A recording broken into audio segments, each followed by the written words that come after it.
Slow Arun சேனலுக்கு உங்களை வரவேற்கிறோம். இன்றைக்கி நம்ம விளாம்பழத்தை பற்றி தான் பார்க்க போகிறோம்.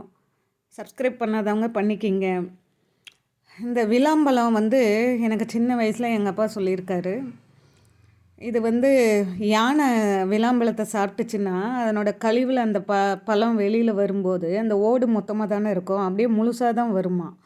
ஆனால் உள்ளே பிரித்து பார்த்தா அந்த சதையே இருக்காதான். இந்த யானை ஓடு அப்படியே இருக்கும், ஆனால் அந்த உள்ளுக்குள்ளுக்க சதை ஜீரணம் பண்ணிக்குமா.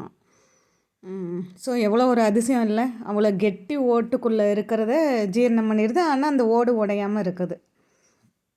இந்த வார சந்தைக்கு தான் நான் போயிருந்தேன். இந்த வார சந்தையில் பார்த்திங்கன்னா விளாம்பழம் இருந்துச்சு. எப்பயுமே புதுசாக ஒன்று பார்த்ததுன்னா அதை வாங்கிடுவேன்.